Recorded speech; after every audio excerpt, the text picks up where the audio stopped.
El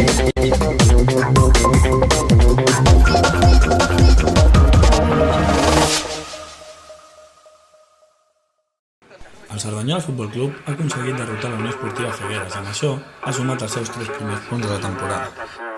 Ha practicat una pressió molt alta i ha aconseguit neutralitzar el joc dels visitants, tot i que aquests han avisat en diverses ocasions. Els verdiblancs, per la seva part, han estat molt efectius en atac i Aliaga ha signat un gran partit anotant els 2 gols per als locals. Al minut 6, Roger posaria una passada en profunditat que finalitzaria Montoro a les mans del porter Aroca.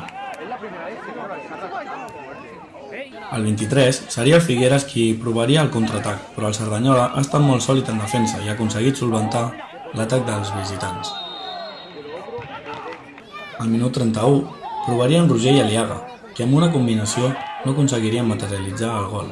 Seria el minut 35 quan arribés el primer gol, on Aliaga des de la banda dreta ha xutat molt fort i no ha pogut fer res al porter Aroca.